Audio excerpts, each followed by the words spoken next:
नमस्कार। आकाशवाणी से प्रस्तुत है समाचार प्रभात।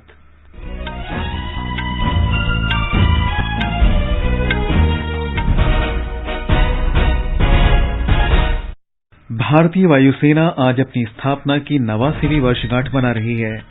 विदेश मंत्री एस जयशंकर ने कहा, आतंकवाद, महामारी तथा जलवायु परिवर्तन पर भारत और अमेरिका के विचार समान हैं।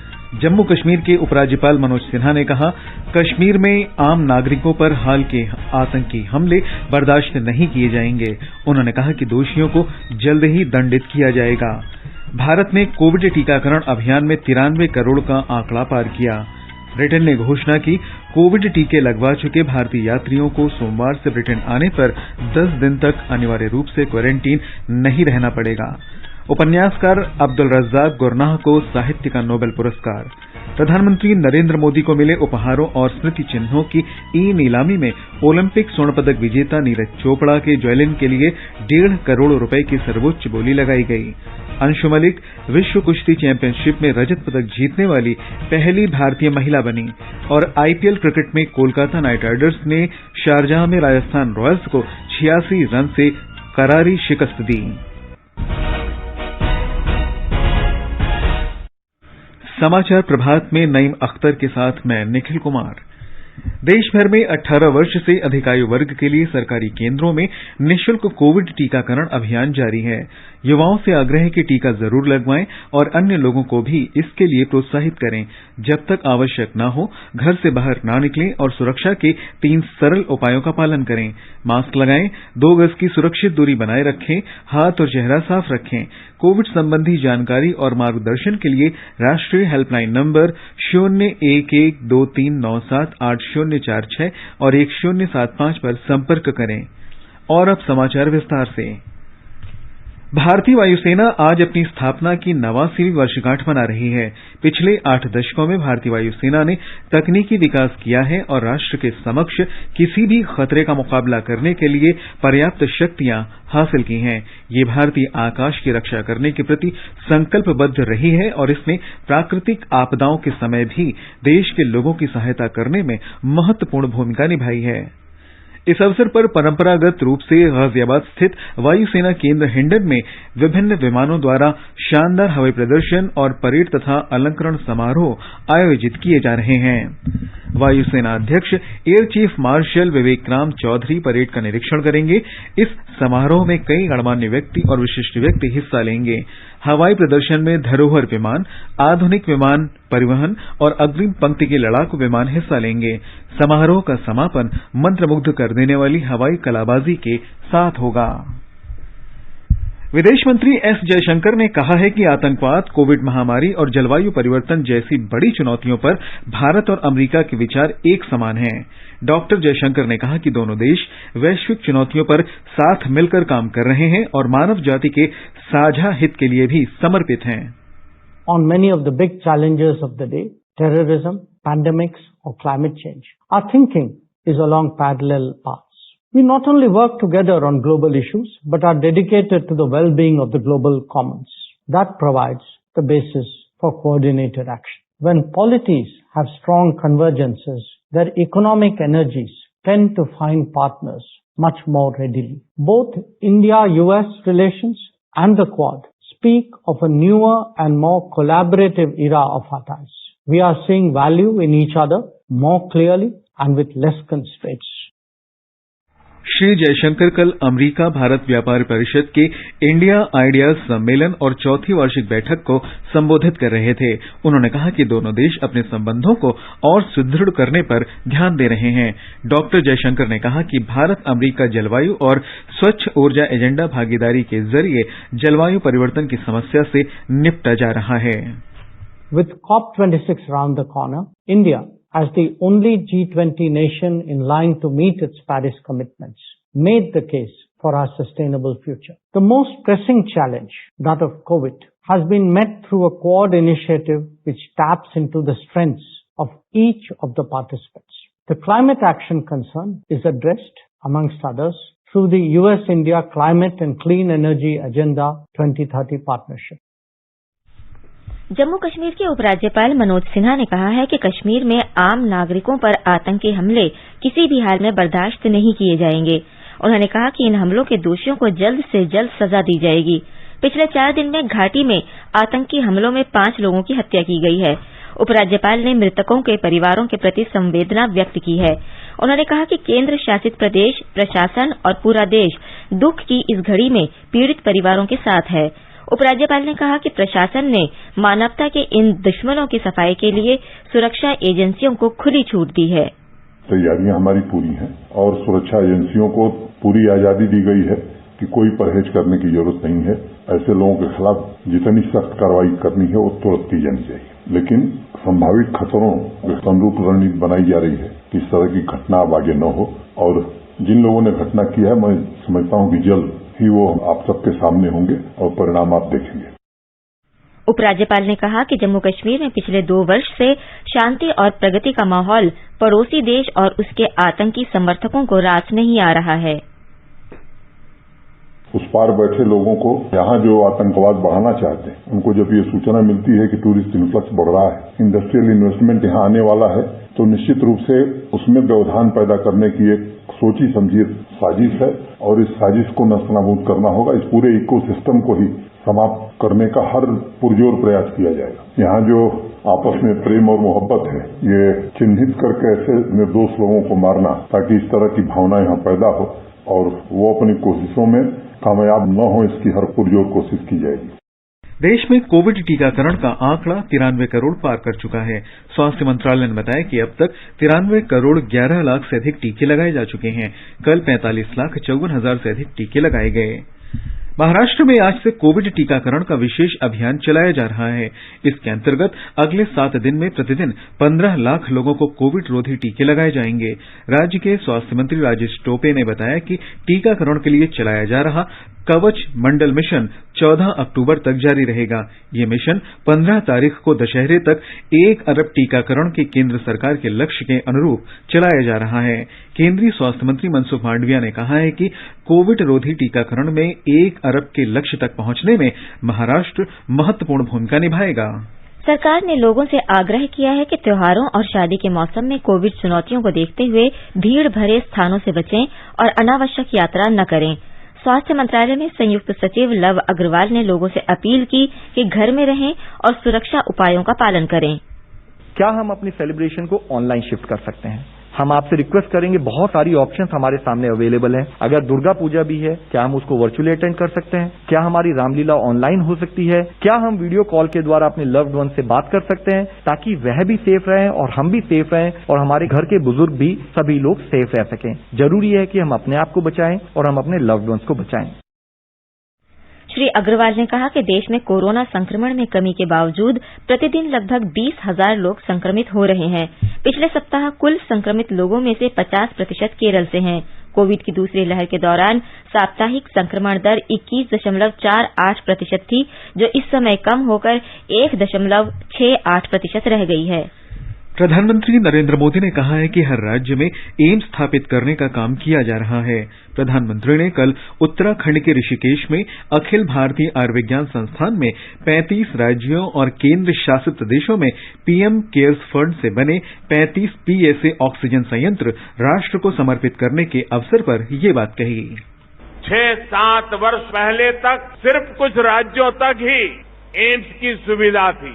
आज हर राज्य तक एम्स पहुंचाने के लिए काम हो रहा है। 6 एम्स से आगे बढ़कर 22 एम्स का सशक्त नेटवर्क बनाने की तरफ हम तेजी से आगे बढ़ रहे हैं। सरकार का ये भी लक्ष्य है कि देश के हर जिले में कम से कम एक मेडिकल कॉलेज जरूर हो। इसके लिए बीते 7 वर्षों में देश में 170 नए मेडिकल कॉलेज शुरू किए गए हैं। कोविशील्ड या ब्रिटेन में अनुमोदित टीके लगवा चुके भारतीय नागरिकों को 11 अक्टूबर से ब्रिटेन की यात्रा पर क्वारंटीन रहने की आवश्यकता नहीं होगी। भारत में ब्रिटेन के उच्चायुक्त एलेक्स एलिस ने ट्विटर पर ये जानकारी दी। इससे पहले भारतीय यात्रियों पर क्वारंटीन की शर्त लगाने के ब्रिटेन के फैसले के कुछ सप्ताह बाद भारत ने भी जवाबी कदम उठाया और 4 अक्टूबर से भारत आने वाले सभी ब्रिटिश यात्रियों पर अनिवार्य रूप से 10 दिन क्वारंटीन रहने की शर्त लगा दी थी। बांग्लादेश के यात्रियों को 15 नवंबर से पर्यटक वीजा पर भारत यात्रा की अनुमति दी जाएगी। बांग्लादेश में भारतीय उच्चायोग ने सोशल मीडिया पर देर रात कहा कि उन सैलानियों के लिए पर्यटक वीजा जारी किया जाएगा जो 15 नवंबर को या उसके बाद निर्धारित एयर बबल उड़ानों से भारत आना चाहते हैं। 15 अक्टूबर के बाद सामूहिक रूप से निर्धारित चार्टर्ड विमानों से आने के इच्छुक यात्री भी पर्यटक वीजा के लिए आवेदन कर सकते हैं। पर्यटक वीजा सेवा 12 अक्टूबर से शुरू हो जाएगी। गृह मंत्रालय 15 अक्टूबर से चार्टर्ड विमानों से आने वाले विदेशियों को पर्यटक वीजा देना शुरू करेगा। गृह मंत्रालय ने कहा कि 15 नवंबर से वो विदेशी पर्यटक भी आ सकते हैं जो चार्टर्ड विमान से या किसी अन्य विमान से भारत आना चाहते हैं। मंत्रालय ने यह भी कहा कि स्वास्थ्य मंत्रालय द्वारा जारी कोविड दिशा निर्देश विदेशी पर्यटकों, एजेंटों और सभी रुकने वाले स्थानों पर लागू होंगे। डेनमार्क के प्रधानमंत्री मेट फ्रेडरिक्सन कल से 3 दिन की सरकारी यात्रा पर भारत आएंगे। इस दौरान वे राष्ट्रपति रामनाथ कोविंद से मुलाकात करेंगे और प्रधानमंत्री नरेंद्र मोदी से द्विपक्षीय वार्ता करेंगे। श्रीमती मेट की यात्रा से दोनों देशों के आपसी संबंधों से जुड़े सभी मुद्दों पर चर्चा का अवसर मिलेगा। इस दौरान हरित रणनीतिक साझेदारी के कार्यान्वयन की प्रगति की समीक्षा भी की जाएगी। पिछले वर्ष 28 सितंबर को वर्चुअल शिखर सम्मेलन में भारत और डेनमार्क ने हरित रणनीतिक साझेदारी शुरू की थी। दोनों पक्ष आपसी हित के क्षेत्रीय और अंतर्राष्ट्रीय मुद्दों पर भी चर्चा करेंगे। भारत और डेनमार्क के बीच प्रगाढ़ व्यापार और निवेश संबंध हैं। भारत में 200 से अधिक डेनमार्क की कंपनियां और डेनमार्क में भारत की 60 से अधिक कंपनियां काम कर रही हैं। आगे बढ़ने से पहले एक नजर मुख्य समाचारों पर। भारतीय वायुसेना आज अपनी स्थापना की 89वीं वर्षगांठ मना रही है। विदेश मंत्री एस जयशंकर ने कहा, आतंकवाद, महामारी और जलवायु परिवर्तन पर भारत और अमेरिका के विचार समान हैं। जम्मू कश्मीर के उपराज्यपाल मनोज सिन्हा ने कहा, कश्मीर में आम नागरिकों पर हाल के आतंकी हमले बर्दाश्त नहीं किए जाएंगे। उन्होंने कहा कि दोषियों को जल्द दंडित किया जाएगा। भारत ने कोविड टीकाकरण अभियान में 93 करोड़ का आंकड़ा पार किया। ब्रिटेन ने घोषणा की, कोविड टीके लगवा चुके भारतीय यात्रियों को सोमवार से ब्रिटेन आने पर 10 दिन तक अनिवार्य रूप से क्वारंटीन नहीं रहना पड़ेगा। उपन्यासकार अब्दुल रज्जाक गुरनाह को साहित्य का नोबेल पुरस्कार। प्रधानमंत्री नरेंद्र मोदी को मिले उपहारों और स्मृति चिन्हों की ई नीलामी में ओलंपिक स्वर्ण पदक विजेता नीरज चोपड़ा के जैवलिन के लिए 1.5 करोड़ रुपए की सर्वोच्च बोली लगाई गई।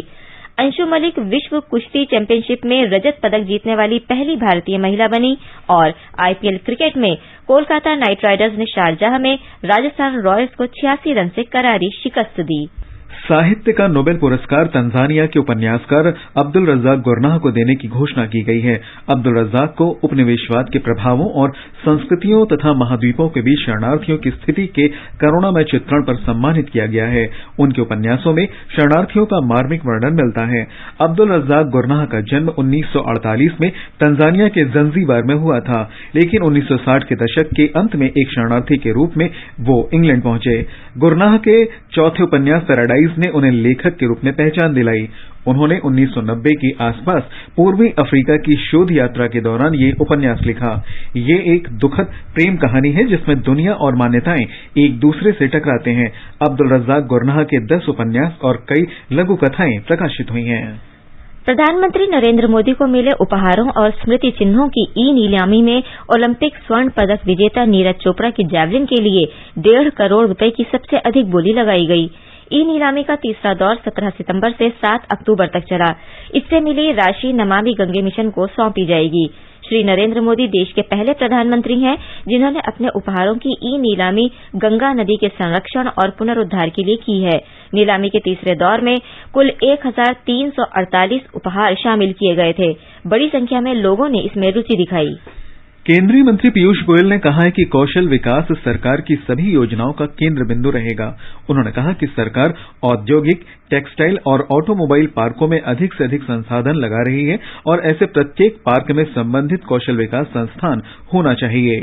श्री गोयल ने कल एक वेबिनार में कहा कि पूरे देश में लागू की जा रही राष्ट्रीय शिक्षा नीति में भी कौशल विकास पर बल दिया जा रहा है। मुक्त व्यापार और व्यापक आर्थिक साझेदारी समझौते पर ब्रिटेन, ऑस्ट्रेलिया और कनाडा सहित अनेक देशों के साथ बातचीत चल रही है। उत्तर प्रदेश सरकार आज उच्चतम न्यायालय को लखीमपुर खीरी हिंसा मामले में स्थिति रिपोर्ट सौंपेगी। पुलिस ने लखीमपुर खीरी हिंसा मामले में 2 आरोपियों लवकुश और आशीष पांडे को गिरफ्तार किया है। पुलिस टीम आशीष मिश्रा की तलाश कर रही है, जिसका नाम प्राथमिकी में है। राज्य सरकार ने लखीमपुर हिंसा मामले की जांच के लिए कल 1 सदस्यीय आयोग का गठन किया था। इलाहाबाद उच्च न्यायालय के सेवानिवृत्त न्यायाधीश प्रदीप कुमार श्रीवास्तव मामले की जांच करेंगे। आयोग 2 महीने में रिपोर्ट सौंप देगा। केंद्रीय युवा कार्यक्रम और खेल मंत्री अनुराग ठाकुर ने पहलवान अंशु मलिक की सराहना की है। अंशु मलिक ने विश्व कुश्ती चैंपियनशिप में रजत पदक जीतकर इतिहास रचा है। ये उपलब्धि हासिल करने वाली वे पहली भारतीय महिला खिलाड़ी बन गई हैं। नॉर्वे के ओस्लो में वो ओलंपिक पदक विजेता हेलेन मोरेलिस से फाइनल में 4-1 से पराजित होने से स्वर्ण पदक से चूक गई। इस चैंपियनशिप में कल सरिता मोर ने भी कांस्य पदक जीतकर इतिहास रचा था। सरिता ने 59 किलोग्राम वर्ग में सारा लैंडबोर्ग को 8-2 से पराजित किया। आईपीएल क्रिकेट में कोलकाता नाइट राइडर्स ने राजस्थान रॉयल्स को 86 रन से हरा दिया है। शारजाह में नाइट राइडर्स ने 4 विकेट पर 172 रन बनाए। जवाब में राजस्थान रॉयल्स 16 ओवर और 1 गेंद में 85 रन पर ही सिमट गई। इससे पहले दुबई में पंजाब किंग्स ने चेन्नई सुपर किंग्स को 6 विकेट से हराया। आईपीएल में आज अबुधाबी में शाम 7:30 बजे सनराइजर्स हैदराबाद का सामना मुंबई इंडियंस और दुबई में रॉयल चैलेंजर्स बैंगलोर का सामना दिल्ली कैपिटल से होगा। भारत और नेपाल ने दोनों देशों के बीच जारी रेल संपर्कों के कार्यान्वयन की समीक्षा की है। दोनों पक्षों ने नई दिल्ली में 5वें संयुक्त कार्य समूह और परियोजना संचालन समिति की 7वीं बैठक में द्विपक्षीय सहयोग की समीक्षा की। जयनगर कोरथा रेलखंड पर रेल सेवा की शुरुआत के लिए मानक संचालन प्रक्रिया तथा रक्सौल और काठमांडू के बीच प्रस्तावित ब्रॉडगेज रेल लाइन के लिए अंतिम स्थल सर्वेक्षण के समझौता ज्ञापन पर भी हस्ताक्षर किए गए। प्रस्तावित रक्सौल काठमांडू रेल लाइन से दोनों देशों के बीच संपर्क को और बढ़ावा मिलेगा। आजादी का अमृत महोत्सव के हिस्से के रूप में आकाशवाणी समाचार आजादी के तराने शीर्षक से एक कार्यक्रम प्रसारित करता है। ये कार्यक्रम उन देशभक्ति गीतों पर आधारित है जिन्होंने स्वतंत्रता आंदोलन में लोगों में जोश भर दिया था। स्वाधीनता आंदोलन के दौरान भारतीय जनमानस को उद्वेलित कर स्वतंत्रता का अलख जगाने और मातृभूमि के प्रति सेवा, समर्पण और त्याग की ज्वाला प्रज्वलित कर देने वाले अमर गीतों पर आधारित विशेष कार्यक्रम आजादी के तराने सुनना न भूलें।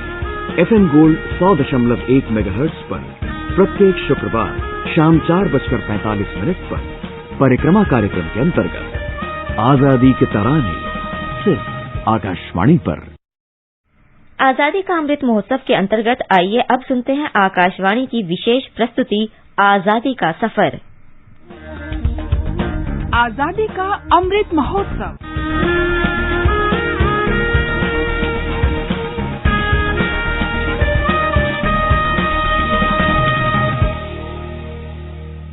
आजादी का सफर आकाशवाणी के साथ एक राष्ट्र का जन्म। भारत का शानदार स्वाधीनता संघर्ष आधुनिक विश्व के महानतम संघर्षों में से एक है और आकाशवाणी आपके लिए रोजाना ला रही है इसी शानदार संघर्ष की एक झलक।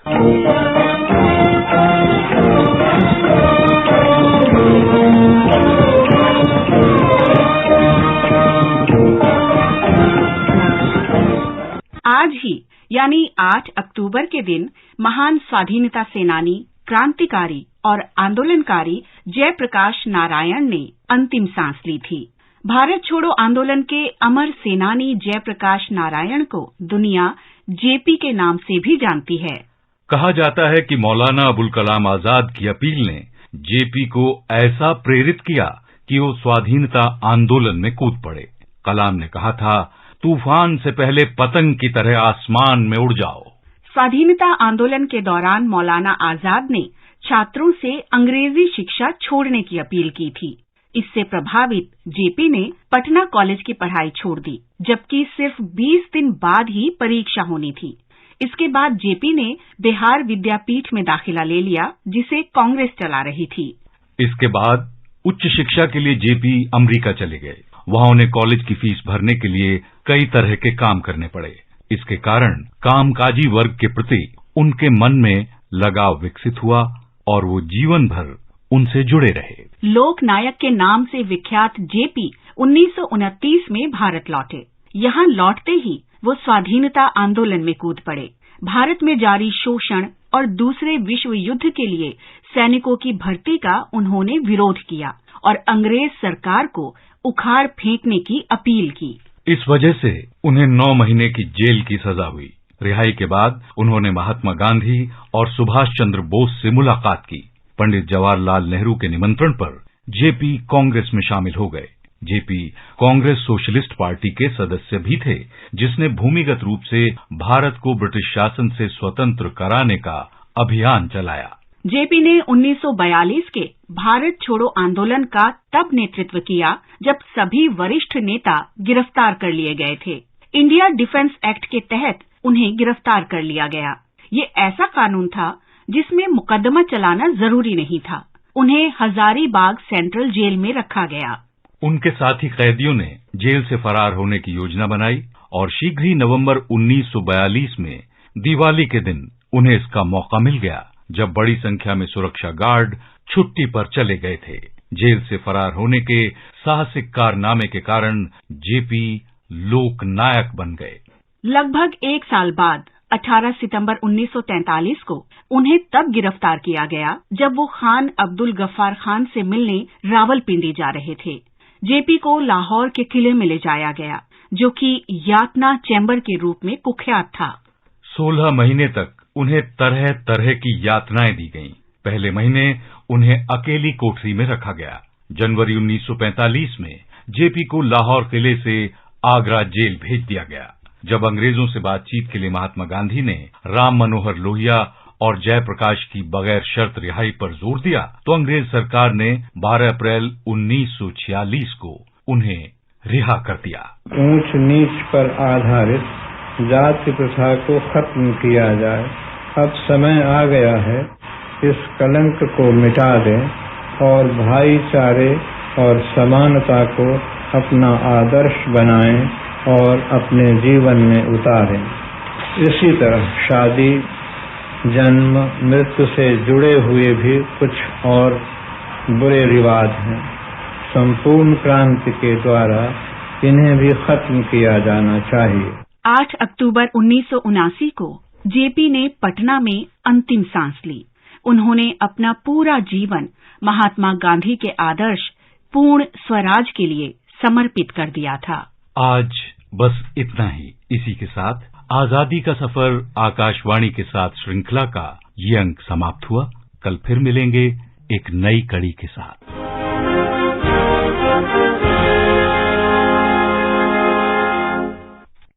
आकाशवाणी समाचार सुनते रहें और आजादी का अमृत महोत्सव में हमारे साथ शामिल रहें। आजादी के 75 वर्षों का पर्व अमृत महोत्सव के पावन अवसर पर आकाशवाणी समाचार लेकर आया है अमृत महोत्सव क्विज। आप भी इस क्विज का हिस्सा बन सकते हैं। हमारे समाचार बुलेटिनों में पूछे गए स्वतंत्रता आंदोलन से जुड़े प्रश्नों का जवाब देकर आपसे ये सवाल प्रत्येक सोमवार और मंगलवार को सुबह 8 बजे प्रसारित होने वाले बुलेटिन समाचार प्रभात में पूछे जाएंगे। श्रोता email Amrit Mahotsav quiz @prasarabharati.gov.in पर अपने जवाब भेज सकते हैं। आप अपने जवाब व्हाट्सएप नंबर 8826546262 पर भी भेज सकते हैं। विजेता का चुनाव सही जवाबों में से लकी ड्रॉ के माध्यम से होगा और इसकी घोषणा अगले दिन इसी बुलेटिन में की जाएगी। विजेता को प्रमाण पत्र के साथ एक उपहार भी दिया जाएगा। साथ ही विजेता का नाम हमारे ट्विटर हैंडल पर भी फ्लैश होगा। तो आइए मनाएं आजादी के 75 वर्षों का पर्व अमृत महोत्सव आकाशवाणी समाचार के साथ।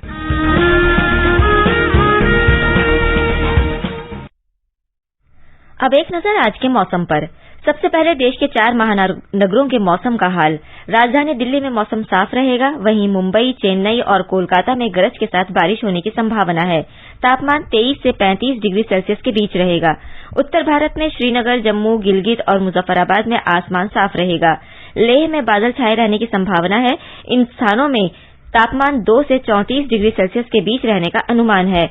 देश के पूर्वोत्तर क्षेत्र गुवाहाटी, इम्फाल, शिलांग, कोहिमा, आइजॉल, ईटानगर, अगरतला और गैंगटॉक में बादल छाए रहेंगे। 1 या 2 बार गरज के साथ बारिश भी हो सकती है। न्यूनतम तापमान 16 डिग्री सेल्सियस और अधिकतम 35 डिग्री सेल्सियस के आसपास रहने के आसार हैं।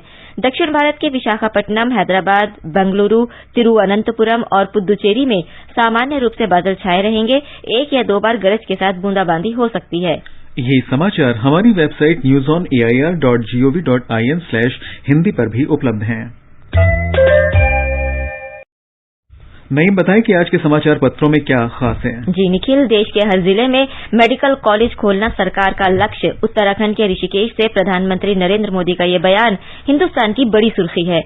वहीं राष्ट्रीय सहारा की खबर है, पीएम ने राष्ट्र को सौंपे 35 पीएसए ऑक्सीजन संयंत्र। टीकाकरण अभियान जल्द ही 100 करोड़ का लक्ष्य पार करेगा। वीर अर्जुन ने प्रधानमंत्री के हवाले से लिखा है, विकास का डबल इंजन उत्तराखंड को नई बुलंदियों पर ले जाएगा।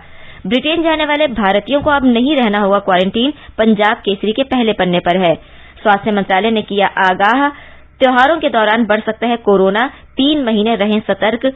दैनिक ट्रिब्यून में है, ट्रेन और स्टेशन परिसर में मास्क पहनने की अनिवार्यता को 6 माह के लिए बढ़ाया गया है। राजस्थान पत्रिका के बॉक्स में है। नवभारत टाइम्स की विशेष खबर है, विश्व स्वास्थ्य संगठन ने मलेरिया के पहले टीकों को मंजूरी दी। मौत का खतरा 70% कम करेगी वैक्सीन। भाजपा की नई राष्ट्रीय कार्य समिति घोषित, विजय गोयल बाहर, डॉक्टर हर्षवर्धन बरकरार, जनसत्ता की सुर्खी है। इसी खबर पर हरिभूमि ने लिखा है, कार्यकारिणी में मोदी, शाह सहित कई बड़े नाम, ज्योतिरादित्य और मिथुन को मिली जगह। लखीमपुर खीरी मामले में अमर उजाला ने सुप्रीम कोर्ट के हवाले से लिखा है, हिंसा दुर्भाग्यपूर्ण, सरकार से तलब की स्टेटस रिपोर्ट। राष्ट्रीय हिंदी दैनिक लोक सत्य के कारोबार पन्ने की खबर है, जॉब मार्केट में फिर आई बहार। सितंबर तिमाही से 8% ज्यादा कंपनियां दिखा रही हैं भर्तियों में दिलचस्पी। रचा इतिहास शीर्षक से अमर उजाला ने खेल पन्ने पर लिखा है, विश्व कुश्ती चैंपियनशिप में अंशु की चांदी, रजत पदक जीतने वाली पहली भारतीय महिला पहलवान। अंत में मुख्य समाचार एक बार फिर। भारतीय वायुसेना आज अपनी स्थापना की 89वीं वर्षगांठ मना रही है। विदेश मंत्री एस जयशंकर ने कहा, आतंकवाद, महामारी तथा जलवायु परिवर्तन पर भारत और अमेरिका के विचार समान हैं। जम्मू कश्मीर के उपराज्यपाल मनोज सिन्हा ने कहा, कश्मीर में आम नागरिकों पर हाल के आतंकी हमले बर्दाश्त नहीं किए जाएंगे।